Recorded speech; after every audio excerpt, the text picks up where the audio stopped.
in January 2005, January 11th, 2005, I had got a phone call at midnight of my dad. He's having a heart attack, and I don't know who all is familiar with this story. Maybe I know there's a lot because it ended up on KPLC and it on Lake Charles, the American Press, and the Beauregard Daily newspaper, but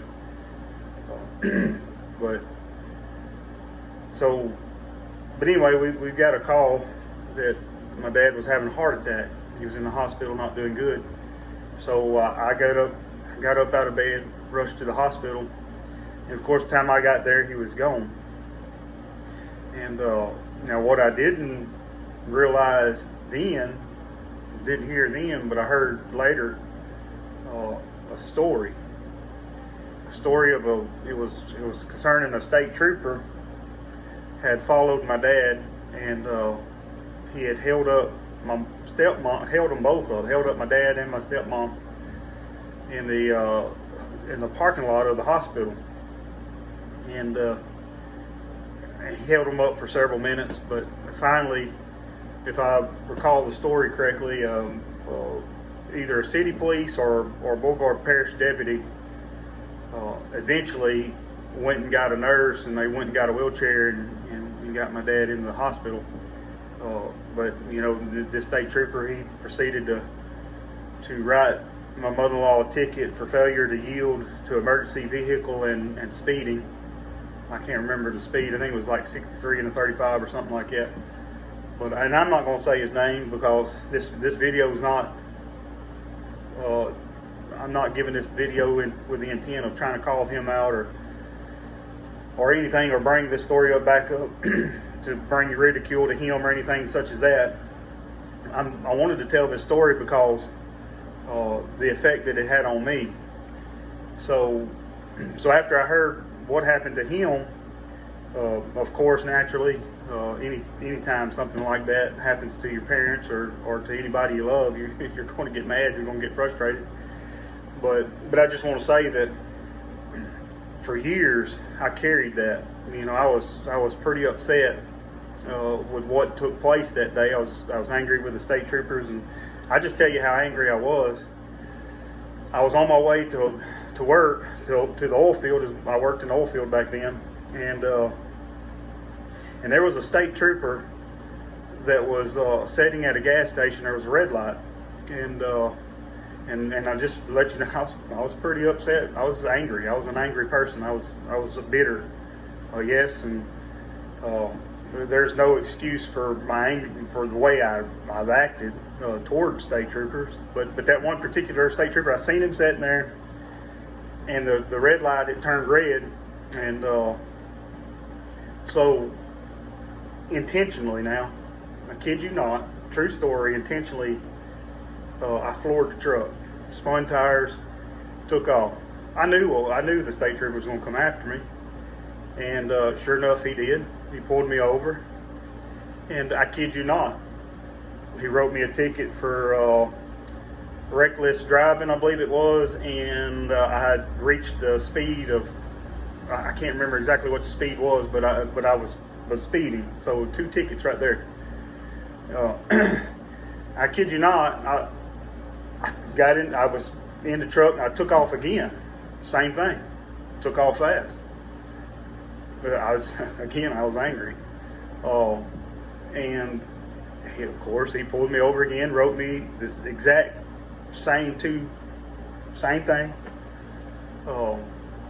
And at that point, I had mentioned to him that I was pretty upset. The way that my dad was treated by the state troopers, and so naturally I was just taking it out on all of them, and that ended up costing me a good penny, all because of the issue that I had. And I remember not wanting my wife to call to get the price because I told her I only got 1 ticket. I didn't want her to call and get the price because I knew I had 4 charges. But anyway, so I carried that. I was angry. I carried that for a long time. Yes, I was saved. Yes, I get my heart to the Lord, but I still carried that anger.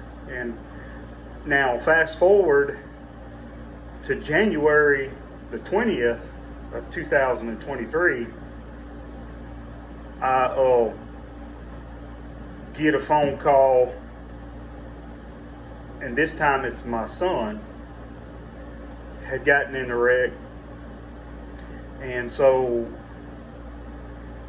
just like then, I take off to the scene of the accident, just like I did with my dad. I took off to the hospital.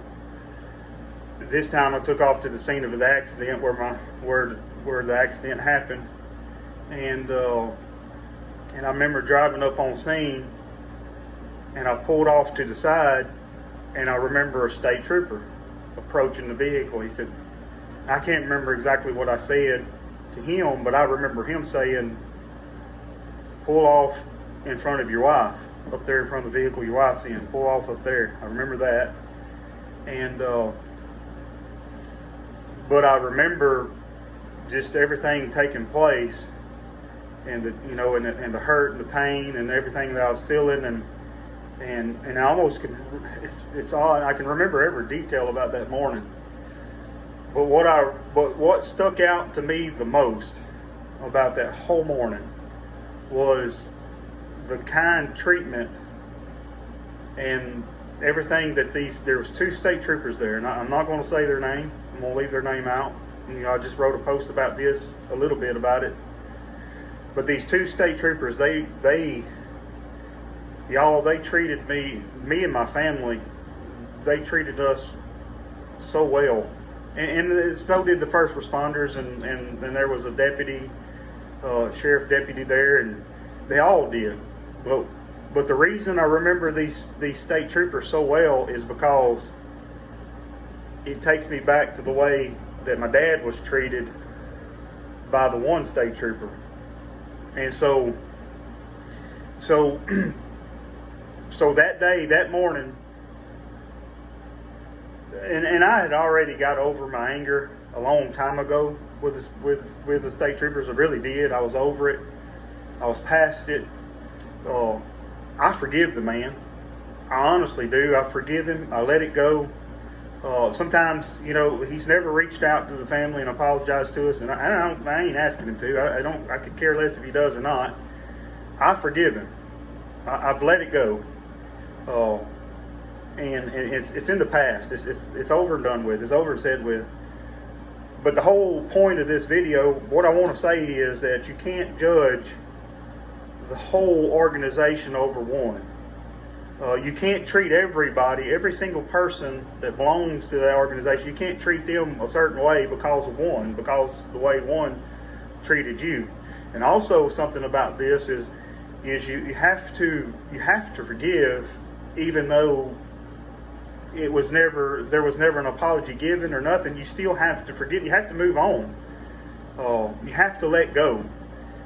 And so those two state troopers that was there during my son's accident, their actions and their care for our family, and they prayed with us and even hugged our necks and I mean they truly, kind men, and the respect that they showed to us erased everything, every treatment that my dad received back in 2005, and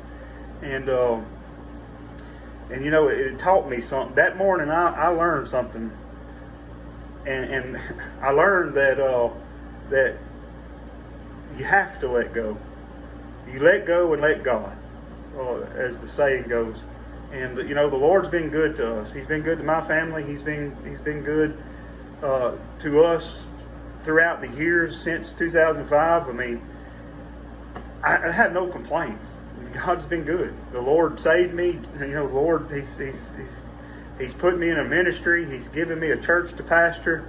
I have no complaints. Jesus has been good to me, and so, the way I treated that other state trooper as a result of the way that my dad was treated, that don't justify that. I was wrong for that, and if I could today, I'd apologize to the man.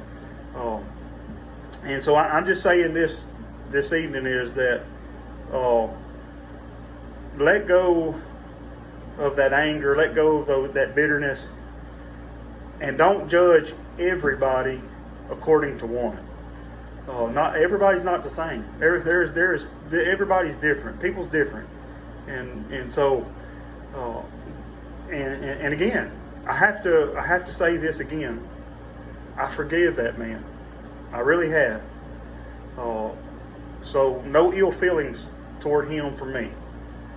And I just want to say that bravo to these two state troopers that stepped up, and the things that they seen and witnessed, and they had family. They've got families, and I know they hurt. That seeing what happened that morning brought pain to them, and so I just they restored my faith back in the state troopers, and I mean that. I mean that with all my heart. That day, things changed, and I'm thankful for the change. I miss my son. I miss Phil Aaron. God knows I miss that boy, and if I could bring him back, I would. I can't, and so there's nothing we can do about it. But what I can do is encourage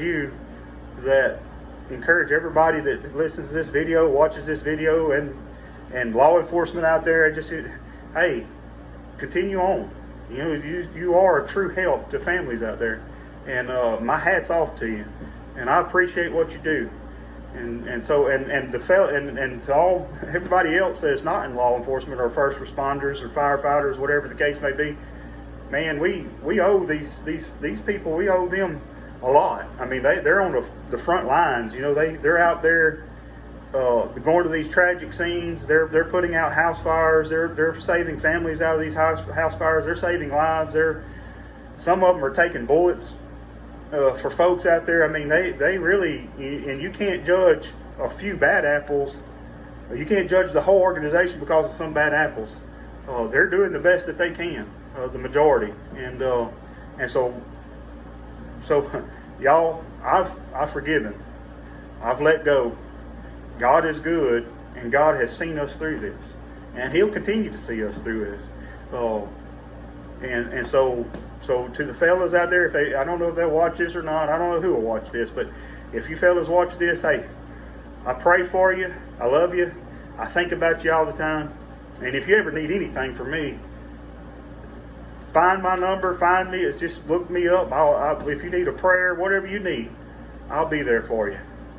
God bless.